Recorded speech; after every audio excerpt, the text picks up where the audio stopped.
Ô, Garoni, Vasco joga depois da manhã. Muita gente não tá lembrando, né? Tá todo mundo já no clima de Copa do Mundo de Clubes. Mas o Vasco joga com São Paulo, quinta-feira, fora de casa. Não tem risco de terminar no Z4 ainda, essa rodadinha, essa mini rodada que vai ter antes do Z4? A gente chegou a fazer umas contas e todo dia, eu acho que tem sim, porque tem Fortaleza, tem algumas equipes que estão ali na parte de baixo que vão jogar também, tem alguns confrontos diretos também, então assim, alguém vai pontuar, ou os dois, ou pelo menos um. Tem algum risco do Vasco ainda dormir nessa pausa aí de Copa do Mundo dentro da zona de rebaixamento. Mas a grande notícia acabou saindo ontem, quando a gente estava ao vivo, né? A chegada do Admar Lopes. Acho que a expectativa, né, do Vasco é dentro dessa pausa. O trabalho do Diniz e agora você começar a mexer no topo da pirâmide, né? Porque você tem essa dificuldade que o Vasco tem de estrutura, né, do futebol, começar de cima para baixo agora com a mudança do diretor executivo. Admar Lopes, 41 anos, português, chegando ao Vasco agora, foi scout do Porto, foi observador do Porto, do Lille, passou no Mônaco, mas estava no Bordeaux, que fez uma campanha muito ruim, né? Foi rebaixado com o Bordeaux da primeira para a segunda divisão, não conseguiu subir no primeiro ano, não conseguiu subir no segundo ano, aí teve problema financeiro, foi rebaixado para a quarta divisão, mas é um problema de gestão do Bordeaux que acabou impactando no clube de maneira geral. O Bordeaux, inclusive, perdeu a licença como clube profissional, enfim. O Bordeaux vive uma crise muito grande, mas o Vasco tenta agora se reestruturar, trocando seu diretor executivo, né? Ficou um mês sem diretor executivo, saída do Marcelo Santana, mas tudo muito inicial, né? A gente falou muito de adaptação aqui dos jogadores, vai ter que ter um período de adaptação do próprio diretor para conhecer a estrutura do clube, conhecer o futebol brasileiro. Então, assim, é uma mudança que o Vasco tem essa expectativa, mas não vai ser de imediato, né? O que a gente vai ver agora na quinta-feira entre São Paulo e Vasco ainda o velho Vasco. Tem que ver nesses 10 dias de treino, mais ou menos, que teve, o que o Diniz vai conseguir colocar em prática. Né? Porque a gente falou muito do Diniz chegando numa segunda, para começar a jogar quarta, sábado. Então o desempenho ruim tinha muito do peso de não conseguir treinar. Agora teve, ainda que não seja o ideal, mas teve ali uma mini pré-temporada, 10 dias, para conhecer melhor o elenco, trabalhar os jogadores. Ele falava, né, sobre não conseguir colocar na cabeça do elenco inteiro as ideias, que ele focava muito nos 11 titulares. Né? E agora teve um tempo um pouco maior, até utilizando a base, a gente já comentou aqui, né? Subiu o GB, subiu o Paulinho, subiu o Eudes, que é um menino volante, bom jogador. Um volante tem se destacado no Sub-20, pode ser uma possibilidade dele aparecer pelo menos no banco, mas de resto dificilmente teremos alguma novidade no Vasco para essa partida contra o São Paulo. Ô Pichu, você sabe que eu não sou tricolor, mas eu tenho um amigo tricolor, né? Esse amigo tricolor costumava dizer o seguinte: quando o Diniz tem tempo para treinar, aí é que o negócio vai pro ralo mesmo. É mesmo? Você pegar ali a época que o Fluminense tinha data FIFA para treinar, agora tem data FIFA, não sei o quê. Aí voltava, amigo, era um desastre o jogo seguinte. Então, assim, agora falando sério aqui, sim, o que está dizendo o Garoni é exatamente o que a gente espera para depois da manhã. Acabou a desculpa do que não tive tempo. Claro que ainda não teve todo o tempo do mundo, não fez uma pré-temporada enorme. Olha, pode ser melhor. Mas não é aquele negócio de que não dá para cobrar nada do Diniz. Eu acho que já dá para cobrar coisa do Diniz, sim. A gente vai ver quinta-feira. Eu quero ver esse jogo também. Não, sem dúvida, Ilan. Ele precisa de mais tempo para o elenco se adaptar melhor ao que o Diniz pensa de futebol, mas dá pra gente esperar algo melhor. O Ancelotti que chegou ontem, hoje, certamente a gente tá esperando... Já tem expectativa. A seleção um pouco melhor, ele já vai tirar algumas peças ali, e o Diniz é a mesma coisa, ele tá com mais tempo agora para treinar, vai ter um adversário muito difícil, que é o São Paulo, um time ali do Zubeldia desfalcado também. Muito difícil? Com molecada. São Paulo é difícil. São Paulo o Vasco tem, a gente lembra muito de 89, gol do Sorato, Vasco campeão brasileiro, mas acho que desde 89 o Vasco não consegue, não é desde 89, mas é assim, o Vasco tem uma dificuldade muito grande contra times paulistas de maneira geral, inclusive dentro de São Januário, historicamente nos últimos anos pelo menos, e no Morumbi, eu sinceramente não lembro da última vez que o Vasco venceu por lá. São Paulo não tem Calleri, já não tem algum tempo, não vai ter o Oscar, não tem Igor Vinícius, que está saindo, até chegou a ser especulado no próprio Vasco. Estão contratando o Dineno, que era do Cruzeiro, para substituir o Calleri. Que não faz gol há 287 dias. Que ele ficou machucado há 286, eu acho também. Não, mas é que eu tô pensando na notícia de amanhã. Sim. O jogo é só quinta-feira, ele vai ficar 287. Boa. Mas um São Paulo muito desfalcado. Mas é isso, o Vasco não tem uma obrigação de vitória contra o São Paulo. Tinha contra o Red Bull Bragantino em São Januário. Mas tem uma obrigação de um time mais organizado, de um time mais consciente dentro de campo. Acho que agora o ponto é esse. Claro que se vencer, melhor. né? Mas não é o jogo onde o Vasco tem obrigação de vencer o São Paulo fora. Historicamente, a gente vê que não. Mas tem uma obrigação de mostrar um desempenho melhor, se conseguir pontuar, obviamente, melhor. Mas é um Vasco ainda que depende muito, não é só o Diniz. O Vasco precisa se reforçar, por isso tanto a mudança lá no diretor executivo. O Vasco tem um problema de estrutura muito grande, de organização, de gestão, é mudança o tempo todo. É do associativo, é a SAF, quem controla a empresa, também, né? É a contratação que não é paga, que vai para frente. São 25 anos, eu costumo dizer que é o dia da marmota. Sabe aquele filme, Feitiço do Tempo? Lá da década de 80, eu acho. O cara acorda todo dia é o mesmo dia, todo dia é dia da marmota. É mais ou menos o que acontece com o Vasco. Muda a direção, muda técnico e parece que é sempre a mesma coisa, os mesmos problemas, a contratação que não foi paga, que vai tomar transfer ban. Enfim, é a realidade do Vasco dos últimos anos que tenta reverter de alguma maneira, mas ainda é mais esperança do que algo factível, realmente. E um dos maiores desafios do Fernando Diniz é de fato blindar o time para, cara, assimilar as ideias dele e deixar tudo isso que o Garoni falou de lado. Que é muito difícil, cara.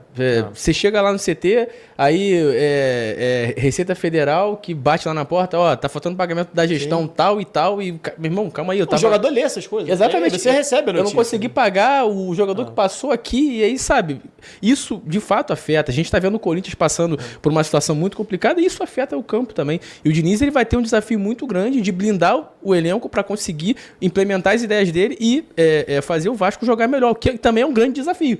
Porque, cara, a saída de bola do Fernando Diniz é muito complicada. E, velho, o Vasco ele não tem jogadores de característica de saída de bola qualificada. Ele conseguiu adaptar bem ali, o Ilan, ele vai poder falar melhor, que ele conversava muito com o amigo dele, que é tricolor. O Manuel, cara, ele se adaptou legal, o Fábio se adaptou bem ali, o Samuel Xavier, o Nino, uma saída de bola excepcional. O próprio Marcel também, muito qualificado. O André ajudava muito nisso também. E o Diniz agora, ele vai ter que quebrar a cabeça pra conseguir isso, cara. Com o Matheus Cocão. E tem o Tietchan ali, que é um cara que tá habituado com ele, mas é um de 11. Exatamente. Né? Cara, é muito desafiador isso pro Diniz. Tanto o extracampo, fora de campo, quanto também a qualidade técnica que ele tem na mão. Eu acho que o ponto central aí, eu tava prestando atenção bastante no que vocês estavam falando aqui, o Garoni falou o seguinte, é claro que esse jogo contra o São Paulo é um jogo em que o Vasco não tem a obrigação de ganhar do São Paulo fora de casa. Mas aí entra a seguinte questão. O problema é que o Vasco não está conseguindo ganhar os jogos que ele tem a obrigação de ganhar. Como quando ele perdeu agora para o Bragantino em casa e não teria direito nem de empatar. Né? Para um time que está lutando pelo que ele vai lutar esse ano, ou que parece estar numa situação né? pressionada. A gente falou do São Paulo desfalcado, da Red Bull jogou sem 7 jogadores também. E o Vasco perdeu em casa. Então, a partir do momento que você não está fazendo as suas obrigações, leia-se, ganhar seus jogos dentro de casa, contra adversários menos tradicionais, aí o jogo fora de casa contra o São Paulo passa a ser, não vou dizer uma obrigação, mas passa a ser uma necessidade. Sim. Essa que é a questão. Acho que é isso. Então o Vasco não tem obrigação, mas ao mesmo tempo não é paradoxal, não. Ele tem a necessidade de conseguir alguma coisa, nem que seja um ponto. Não pontuou, o Vasco não venceu nenhum jogo como visitante. A gente não pontuou como visitante até agora. O Vasco venceu a maioria dos jogos de São Januário, perdeu só para o Red Bull Bragantino, e um dos jogos como mandante foi contra o Flamengo no Maracanã, e aí empatou. Mas fora de casa o Vasco tem 0 pontos. O Vasco não conseguiu pontuar fora.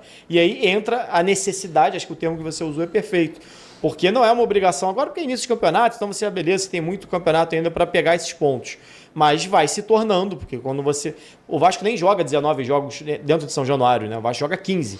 Porque 2 são clássicos que ele manda no Maracanã e 2 ele vendeu para Palmeiras e Botafogo. Então você já perde 4 jogos, 19 são 15. Se você vencer os 15, são 45 pontos, que é o que a gente sempre faz aquele recorte ali para não rebaixamento. Então você já perdeu 1, já caiu para 42. Então você precisa pontuar fora de casa. Não é uma obrigação, mas vai se tornando uma necessidade. Legal, gente, olha aqui, uma notícia envolvendo o Neymar, tá? Que testou negativo. O Vasco contratou esse profissional aqui, que eu vou botar a foto na tela. Cadê? Cadê a foto do Admarzinho? Admarzinho para os mais íntimos. Eu já tenho essa intima para chamá-lo assim. Olha ele aí na tela. Pronto. Admar Lopes. 41 anos, profissional que estava no Bordeaux da França. Sim. Começou a carreira, Rei, no Porto, como você disse, como scout.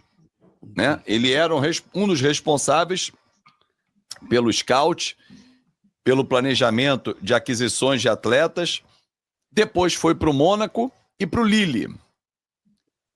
À frente, ele dirigiu o Boa Vista. Ele já veio como diretor executivo, que foi a primeira experiência dele no cargo. E, na sequência, ele vai ao Bordeaux, onde ele estava há 4 anos como diretor executivo. Dentre alguns jogadores que ele contratou quando estava à frente dos clubes ou indicou, no caso do Mônaco, no caso do Lille, Léo Jardim, ele indicou para o Lille e depois contratou no Boa Vista.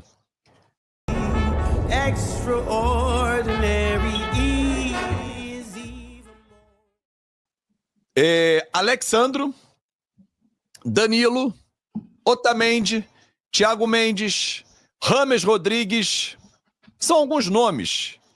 Um rapaz que eu não sei se você já ouviu falar, chamado Mbappé. Lembra dele? Já ouviu falar nesse rapaz? O que tá ele?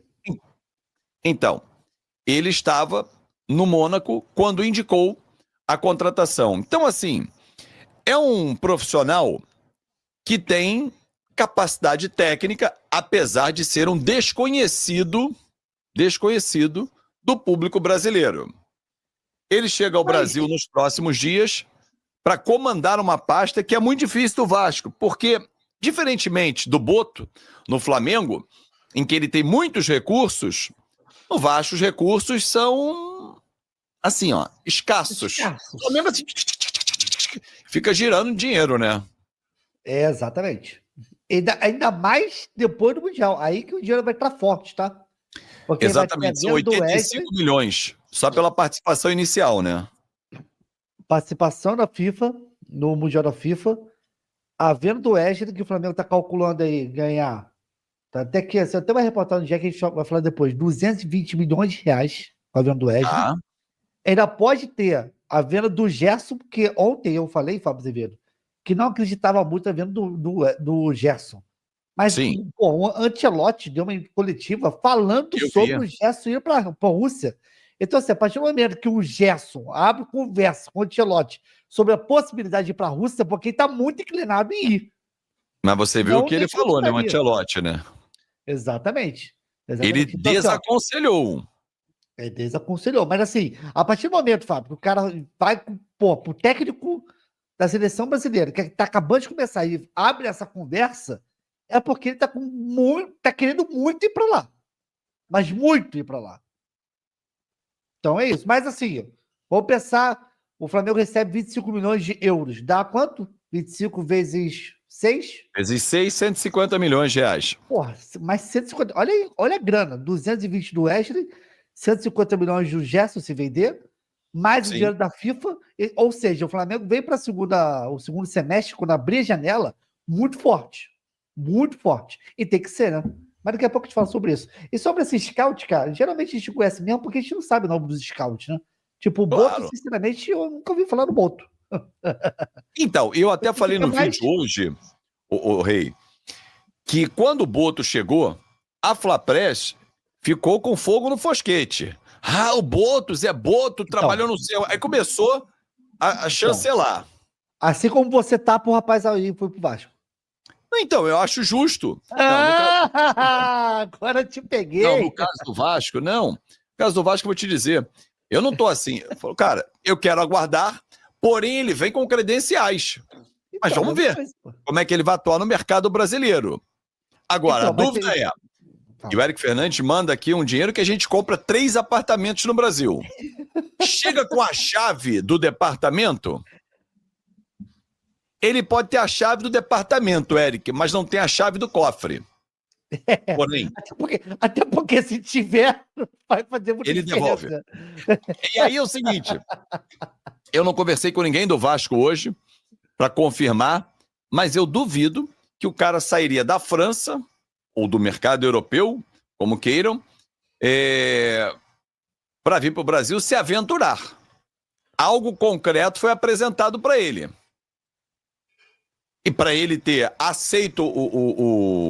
aceitado o convite, amigo, na minha avaliação, ele vem ciente da dificuldade, porém, com conhecimento que pode ser feito dentro do que ele sabe de mercado, não muito brasileiro, mas o mercado internacional e acho eu que ele vai melhorar um departamento que é muito criticado do Vasco, que é o departamento de scout. Então, o departamento de scout, eu acho que é criticado em praticamente 90% dos clubes do Brasil, né? Eu acho que o único scout que funcionou mesmo foi do Botafogo. Do Botafogo. Ano passado, né? Foi ano passado? Não, 2023. Não, agora 2023. Também.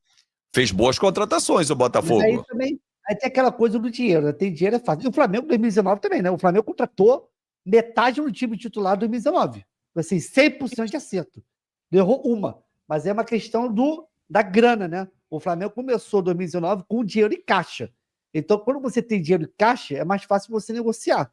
Entendeu? Eu acho que o grande desafio do camarada lá no Vasco vai ser exatamente isso. Como é que ele vai conseguir? Adimar Lopes. Lave sua boca para falar de Adimarzinho.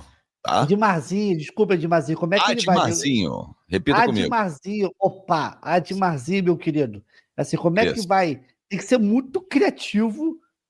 Assim, mas o Fábio, olha só, o Brasil, cara, sempre foi um grande formador de atletas. Grande formador. Assim, como é que hoje, por exemplo, se você pegar hoje a seleção, hoje um camisa 10 no futebol brasileiro, qual é? Não tem. Cara, como é que no futebol brasileiro não tem o camisa 10, pô? Aí entra aquela coisa que o Boto falou da formação dos atletas, que eu concordo com ele, sabia? Perfeito, perfeito. Por isso que então, assim, hoje... existe sim um mercado para ser explorado, falta criatividade, né? Bem, amigos da Bet Nacional, dizem que as bets são todas iguais, mas já está claro que não é bem assim. A lista do governo mostra que algumas marcas jogam limpo, enquanto... Eu defendo sempre o seguinte, Rei. Para você trazer uma contratação, ela tem que ser melhor do que aquela que você já tem em casa. Seja o jogador que está atuando ou da base que pode ascender. Não faz sentido você trazer alguém, e o Vasco fez muito isso, trazendo jogadores para apostar. Apostar na base. Se você já sabe, inclusive, quem é o cara. Agora, a questão toda é, o perfil traçado para essa contratação do executivo era de um profissional que entendesse o modo de jogar do Fernando Diniz, conhecesse bem o mercado, tivesse bom acesso aos empresários, e isso parece que encaixou com o Adimar Lopes. Vou aguardar que ele entendeu o futebol brasileiro, né, Fábio? Ainda tem isso. E eu espero que, diferentemente do Boto, que chegou impondo uma série de restrições e ordens no Flamengo, que ele saiba se adaptar à realidade cultural do Brasil. O Boto, me parece, à distância, ter colocado a sua identidade para que o Flamengo seguisse. É isso aí. E até agora está funcionando. Ó, levanta o microfone que tá baixo. O pessoal tá reclamando que tá muito baixo teu som. Isso, ficou ótimo. Se puder botar aí na cara assim para te esconder, eu queria fazer isso aqui assim, ó. Esse olho aqui não aparecer. Acho que é mais legal assim, né? Muito legal, a gente podia fazer assim um programa. Olha, para quem tá sacaneando, é uma conjuntivite que já vai embora. Tomei soco de ninguém, não. Pelo menos minha mulher disse que não me bateu essa noite. Pelo menos essa noite. Agora, Rei. Oi. O Ancelotti, que faz aniversário hoje, aliás, e a propósito, parabéns a Carleto Ancelotti. Com certeza ele tá vendo essa. Com certeza o Carlito tá vendo essa live. Carlito, um beijo pra você. Carlito não, Carlito. Carlito ele não gosta. Não gosta não. Carlo Ancelotti. Carlinho. Então já quero mostrar pra você o seguinte. Hoje tem jogo. Já tem chance extra para Brasil e Paraguai. Ó, tem todas as regras ali. Aceito participar para ativar a promoção, montar uma aposta no pré-jogo, enfim. E perdendo a sua aposta, receba uma aposta grátis de até R$10. Tem todas as informações lá. Acesse kto.bet.br. Os jogos hoje da América do Sul, Bolívia e Chile, Uruguai e Venezuela, Argentina e Colômbia, Brasil, Paraguai, Peru e Equador, estão todos lá para você fazer a sua aposta em KTO.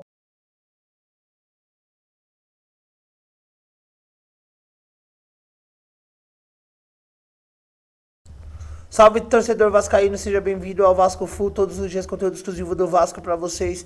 Antes de mais nada, deixa seu like, se inscreve no canal, ativa o sininho das notificações para não perder nenhuma notícia do Vasco da Gama. Vasco da Gama que vai enfrentar o São Paulo no Morumbi. O Vasco não tem um retrospecto bom contra as equipes de São Paulo, né? E não vence no Morumbi há 13 anos. São 13 anos sem nenhuma vitória do Vasco, e o Diniz vai tentar quebrar esse tabu nessa quinta-feira contra o São Paulo. O Diniz que também tem problemas quando enfrenta o seu ex-clube, o São Paulo. Deixa sua opinião, seu comentário. Deus abençoe cada um de vocês. Tamo junto, forte abraço e vamos Vasco!